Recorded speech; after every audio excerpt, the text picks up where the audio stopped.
Hello everyone, आज हामी कुरा गर्दैछौँ क्लास 12th को इङ्ग्लिसको एकदमै important essay marriage as a social institution. यो एसेको राइटर हो स्टेफन एल नक र यसमा राइटरले अमेरिकाको पोइन्ट अफ भ्यूबाट म्यारेज भर्सेस अनम्यारिड कोहाबिटेसनको बारेमा कुरा गरेको छ। अमेरिकाको युथ्सहरू अहिलेको टाइममा बिहे भन्ने कुरादेखि पर भाग्दैछ।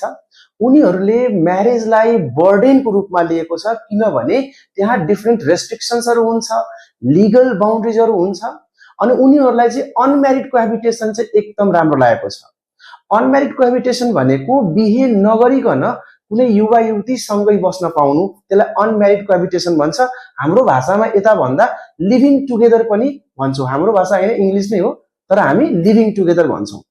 त्यसमा युवाहरूलाई के लाग्छ भने फ्रिडम छ, त्यहाँ कुनै किसिमको बाउन्ड्रिजहरू छैन, कुनै किसिमको लिगल अब्स्ट्याकल्सहरू छैन। उनीहरूलाई मन लाग्छ भने सँगै बस्न सक्छ, मन लाग्छ भने अलग हुन सक्छ, मन लाग्छ भने पैसा सँगै राख्न सक्छ या अलग खर्च गर्न सक्छ।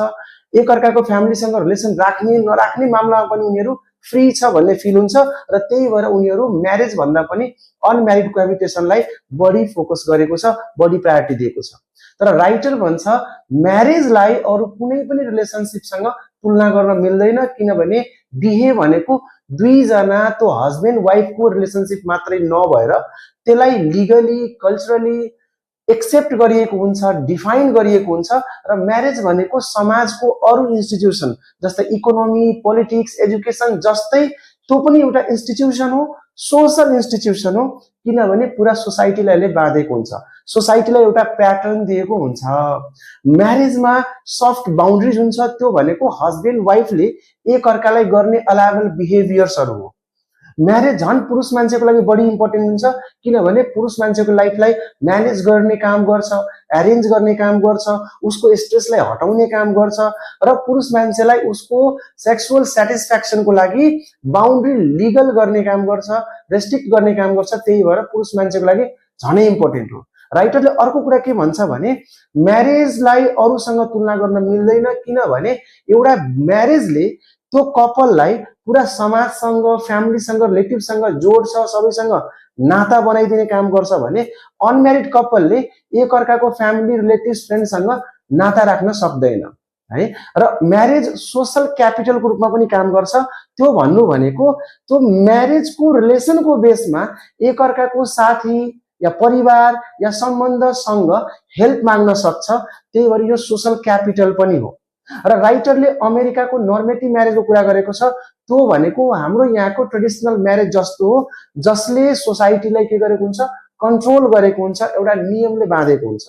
र अमेरिकाको नर्मेटिभ म्यारेजको 6 डाइमेन्सन्सहरू हुन्छ, मतलब 6वटा नियमहरू हुन्छ, त्यो पालना गरेको आधारमै बिहे हुन्छ। जस्तै एउटा हुन्छ म्याच्योर्ड बाई एज, बिहे गर्ने युवा युवती एजले म्याच्योर्ड हुनुपर्छ। अर्को उनीहरू हेट्रोसेक्सुअल हुनुपर्छ, अपोजिट सेक्स हुनुपर्छ। अर्को हस्बेन्ड चाहिँ प्रिन्सिपल अर्नर हुनुपर्छ। अर्को they should be sexually faithful, उनीहरू एकअर्कालाई सेक्सुअली फेथफुल हुनुपर्छ। अर्को दे मस्ट बिकम प्यारेन्ट्स, र उनीहरू बुवा आमा बन्ने प्लान पनि बनाउनु पर्छ।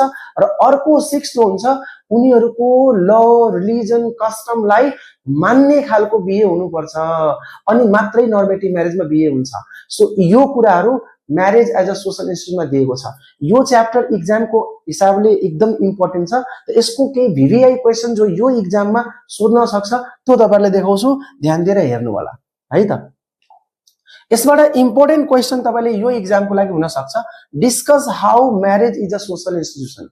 म्यारेजलाई सोशल इन्स्टिट्युसन कसरी हो भनेर प्रुभ गर्नले भन्न सक्छ। अर्को what are the 6 dimensions of normative marriage in America, यसलाई एक्सप्लेन गर्न भन्न सक्छ।